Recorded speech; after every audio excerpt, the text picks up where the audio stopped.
जय हिंद दोस्तों। Let's study 41 में आप लोगों का स्वागत है। मैं हूं घनश्याम यादव और दोस्तों मेरे द्वारा आप लोगों को ऑल कंपटीशन से संबंधित प्रश्नों को हल कराया जा रहा है, जिसमें सबसे पहले मेरे द्वारा आप लोगों को भारत का प्राचीन इतिहास पढ़ाया जा चुका है। और दोस्तों अब मेरे द्वारा भारत का जो प्राचीन इतिहास पढ़ाया जा चुका है उसका हम लोग रिविजन कर रहे हैं। और आज का हम लोग का चैप्टर होगा बौद्ध धर्म। इसके पहले हम लोग के द्वारा जैन धर्म पढ़ाया जा चुका है और भी बहुत सारी बातें बताई जा चुकी हैं, लेकिन उतना समय नहीं है कि पीछे का सारा चैप्टर हम आपको बताएं। लेकिन इसके पहले जैन धर्म पढ़ाया गया और बौद्ध धर्म पढ़ाया जा रहा है आज के डेट में।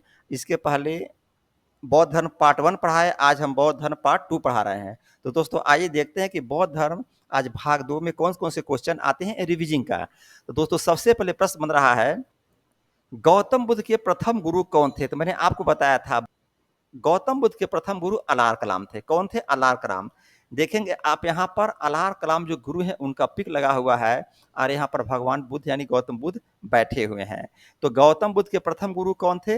अलार कलाम थे। फिर अगला प्रश्न बना, गौतम बुद्ध को राजगीर नामक स्थान पर किससे मुलाकात हुई थी? तो ध्यान देंगे दोस्तों, गौतम बुद्ध के जो पहले गुरु थे अलार कलाम, उसके बाद गौतम बुद्ध राजगीर नामक स्थान पर गए और वहां पर मुलाकात हुई थी रुद्रक रामपुत्र से। किससे? रुद्रक रामपुत्र से। और दोस्तों रुद्रक रामपुत्र गौतम बुद्ध के दूसरे गुरु बनेंगे और इनके द्वारा गौतम बुद्ध को योग की शिक्षा दी जाएगी। ध्यान देंगे, तो गौतम बुद्ध को राजगीर नामक स्थान पर किससे मुलाकात हुई? आप उत्तर देंगे रुद्रक रामपुत्र से। और फिर अगला प्रश्न बना कि गौतम बुद्ध ने रुद्रक रामपुत्र से किस प्रकार की शिक्षा ली थी? आप लिखेंगे योग की। किसकी शिक्षा? योग की। अभी मैंने आपको बताया। और ध्यान देंगे ये योग का मेरे द्वारा पिक लगाया गया है। और दोस्तों मैं ये पिक लगाया हूं, ध्यान दीजिए क्यों लगाया हूं, इसके पीछे एक रहस्य छुपा हुआ है। ये जितने हमारे सेलिब्रिटी होते हैं, चाहे हीरो हो चाहे हीरोइन हैं, ये टीवी पर प्रचार तो करेंगे, ऐसे चीज का प्रचार करेंगे जो खुद यूज नहीं करते हैं और जो अच्छी चीजें होती उनका ये लोग प्रचार नहीं करते। जैसे कोक अच्छी बात नहीं पीना, उसमें बहुत केमिकल मिलाया जाता है। पेप्सी का प्रचार करते हैं, ये लोग खुद नहीं पीते हैं लेकिन प्रचार करते हैं क्यों? पैसे के लिए। आप देखेंगे ये शिल्पा शेट्टी हैं, योग कर रही हैं लेकिन योग का प्रचार ये नहीं करती हैं, क्योंकि योग का प्रचार करेंगे इनको पैसा नहीं मिलेगा। लेकिन कोक का प्रचार सारे हीरो हीरोइन करते हैं, गुटखा प्रचार करते हैं। इसीलिए मैं थोड़ा सा उदाहरण देने के लिए मैंने इनका पिक लगाया है कि योग करती हैं, सारे हीरो हीरोइन योग करते हैं अपने बॉडी को फिट रखने के लिए, जिम में जाते हैं, योग करते हैं, सारा कुछ करते हैं, लेकिन उसका प्रचार वो लोग नहीं करते हैं। तो आप लोग कभी भी इन लोगों के प्रचार पर, ब्राह्मण प्रचार पर ध्यान नहीं देंगे, चूंकि ये लोग, मैं फिर बताऊंगा, अच्छे चीज का प्रचार करते ही नहीं, केवल पैसे के लिए प्रचार करते हैं। जैसे कोक पीना है, पेप्सी पीना है, गुटखा खाना है, विस्की पीना है, ये लोग प्रचार जरूर करते हैं। इसलिए मैंने इनका पिक लगाया कि इस पर आप लोग जरूर ध्यान देंगे। अगला क्वेश्चन है, गौतम बुद्ध के दूसरे गुरु कौन थे? मैंने आपको बताया दूसरे गुरु हैं रुद्रक रामपुत्र। कौन है? दूसरे गुरु हैं रुद्रक रामपुत्र। और फिर अगला प्रश्न है, गौतम बुद्ध की मुलाकात 5 साधुओं से कहाँ हुई थी? दोस्तों आप उत्तर लिखेंगे, गौतम बुद्ध की मुलाकात 5 साधुओं से उरुबेला में हुई थी। कहाँ पर? उरुबेला में हुई थी।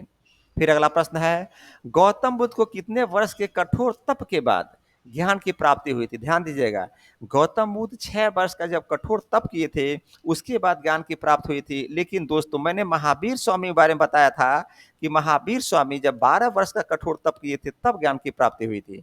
गौतम बुद्ध को 6 वर्ष के कठोर तप के बाद ज्ञान की प्राप्ति हुई थी और महावीर स्वामी को 12 वर्ष के कठोर तप के बाद ज्ञान की प्राप्ति हुई थी। थोड़ा सा तुलनात्मक मैंने अध्ययन कर दिया ताकि पीछे का भी क्वेश्चन आपको रिपीट हो जाएगा और याद हो जाएगा। अगला प्रश्न है, गौतम बुद्ध को कितने वर्ष के आयु में ज्ञान की प्राप्ति हुई थी? उत्तर लिखेंगे 35 वर्ष के आयु में गौतम बुद्ध को ज्ञान की प्राप्ति हुई थी। यहाँ पर मैंने 35 का पिक लगाया, ध्यान देंगे आप लोग, 35 का पिक लगाया गया है। फिर अगला प्रश्न है, गौतम बुद्ध को कहाँ पर ज्ञान की प्राप्ति हुई थी? तो ध्यान दीजिएगा, गौतम बुद्ध को बिहार में गया एक स्थान है वहां पर ज्ञान की प्राप्ति हुई थी। और दोस्तों आप फिर पीछे जाइए, आप महावीर स्वामी को देखेंगे तो उनको जिरिम्भिक गांव में ज्ञान की प्राप्ति हुई थी। कहां पर ज्ञान की प्राप्ति हुई थी? जिरिम्भिक गांव में। यानी महावीर स्वामी को जिम्भिक गाँव में ज्ञान की प्राप्ति हुई थी और गौतम बुद्ध को बिहार में एक स्थान है गया, वहाँ पर इनको ज्ञान की प्राप्ति हुई थी। अगला प्रश्न बनता है, गौतम बुद्ध को किस रात को ज्ञान की प्राप्ति हुई थी? आप लिखेंगे वैशाख पूर्णिमा की रात को गौतम बुद्ध को ज्ञान की प्राप्ति हुई थी। यहाँ पर एक मेरे द्वारा बुध और वैशाख पूर्णिमा का पिक लगाया गया है याददाश्त के लिए। मैं बार-बार कहता हूँ, पिक लगाता हूँ, आपके दिमाग में बैठ जाएगा, भूलेगा नहीं और इससे आपको बड़ा फायदा होगा। तो गौतम बुद्ध को किस रात को ज्ञान की प्राप्ति हुई थी? आप उत्तर लिखेंगे गौतम बुद्ध को वैशाख पूर्णिमा के रात को ज्ञान की प्राप्ति हुई थी। अगला प्रश्न है, गौतम बुद्ध को किस वृक्ष के नीचे ज्ञान की प्राप्ति हुई थी? ध्यान देंगे, किस वृक्ष की बात की जा रही है तो लिखेंगे पीपल का वृक्ष। आप देखेंगे पीपल का वृक्ष एक ऐसा वृक्ष है दोस्तों जो 24 आवर ऑक्सीजन देता है और इसको हमारे धर्म में, चाहे हिंदू धर्म में बहुत बड़ा मान्यता है, इनकी पूजा की जाती है। तो गौतम बुद्ध को किस वृक्ष के नीचे ज्ञान की प्राप्ति हुई थी? आप उत्तर लिखेंगे पीपल वृक्ष के नीचे गौतम बुद्ध को ज्ञान की प्राप्ति हुई थी। और यहीं अगर महावीर स्वामी जी की बात करते हैं तो महावीर स्वामी जी को साल वृक्ष के नीचे ज्ञान की प्राप्ति हुई थी। ये भी ध्यान दीजिएगा आप लोग। फिर अगला प्रश्न बना, गौतम बुद्ध को किस नदी के तट पर ज्ञान की प्राप्ति हुई थी? आप देखेंगे हमने लगाया है निरंजना नदी यानी फाल्गु नदी। यहाँ पर मेरे द्वारा निरंजना नदी का पिक लगाया गया है।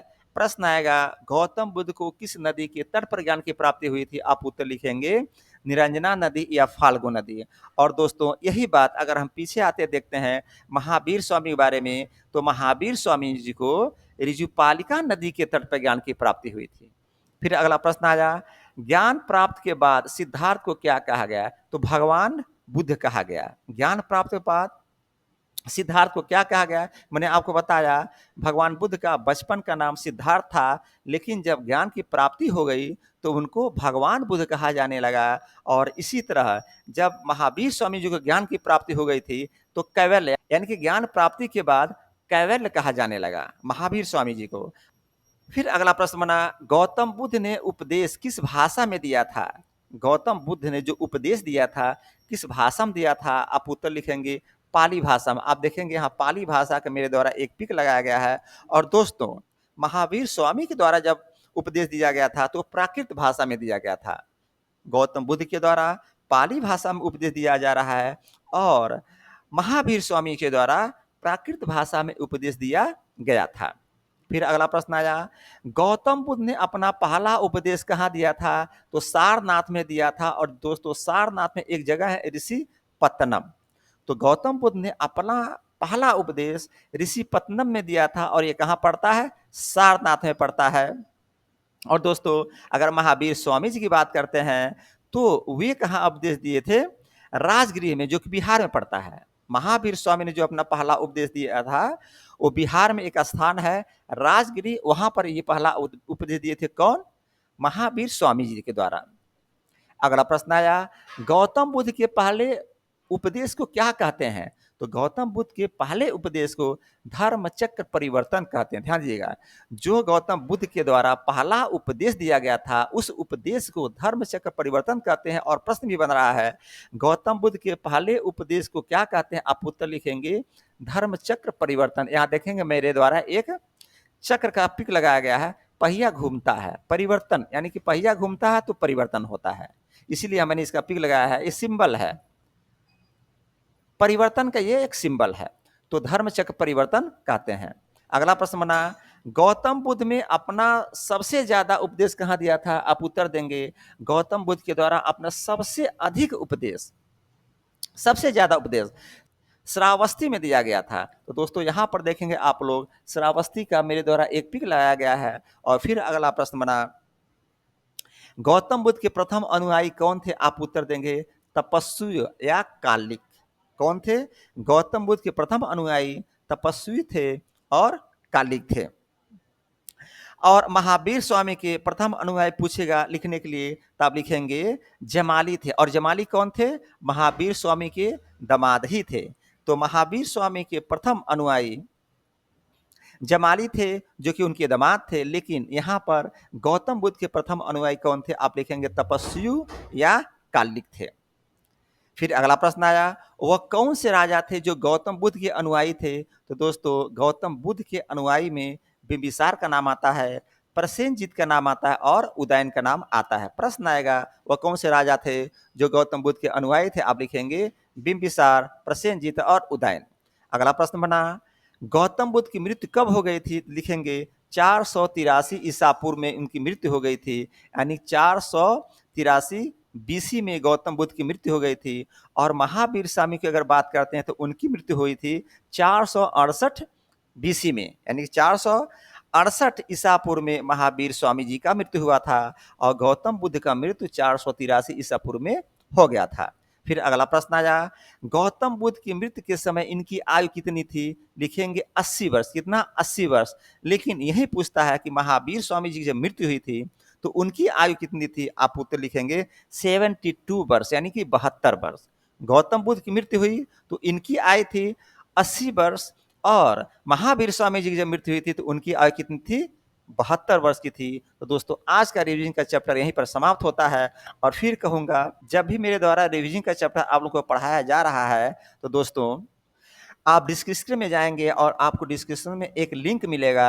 लिंक को ओपन करेंगे और गौतम बुद्ध के बारे में पूरी कहानी गहराई के साथ पढ़ेंगे और किसी भी हालात में उसको पढ़ना नहीं भूलेंगे। यहीं पर मैं अपने क्लास को समाप्त करता हूँ। जय हिंद, जय भारत।